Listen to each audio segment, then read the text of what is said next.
Siya si Husky, Mr. Canis Majoris, thousand larger than the sun. Thousand larger than the sun? Dun pa lang. Hindi. Yung Canis Majoris, gets ko yan. Constellation Greater Dog. Uy, scientific yung sound.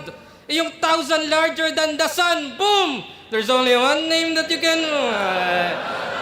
Kasi sa FB, yung pangalan, Jerry Neutron. Neutron, talagang ang kunat mo. Ba't ginawa mong apelyido yung size ng utak mo?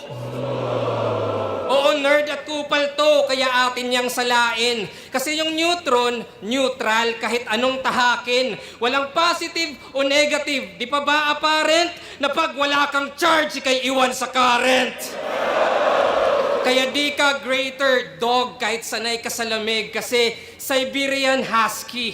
Well, watch me. Dahil kung sanay sa aircon, then dog, just sit tight. Hindi to fist fight, Swiss knife, kaso deep slice, swing right. Yung skull mo naging aircon, yun yung split type. And this night, nag-vent out. At yung line of reasoning, press ko na yung utak, yun yung mind conditioning. O gagawin ko gusto ko, di madi-diffuse yan. Mahangin kung mahangin kahit na e-exhaust fans. Kung apoy yung maging aso, ikay ma-e-excuse lang. Kasi kulang pa yung husky, dapat may Cerberus dyan. Kaya... Ganda ng umpisa dito ni GL. Alatang bakbakan agad. Medyo na ano lang siya.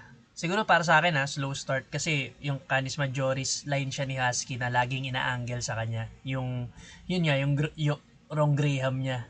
Canis Majoris, thousand larger than the sun. Yung, nakalimutan ko nung sino kalaban niya nun. Pero ang dami na nag-mock sa linya na yun ni Husky. Tapos yun yung pinangsimula dito ni GL. Tapos nagtuloy-tuloy na. Ganda lang din ang mga niya, ng mga setup niya. Yung setup yung mga napansin ko. Aircon, mind conditioning, exhaust fans, ano pa ba? Yung nag-aapoy na aso, tas Cerberus, solid din yun.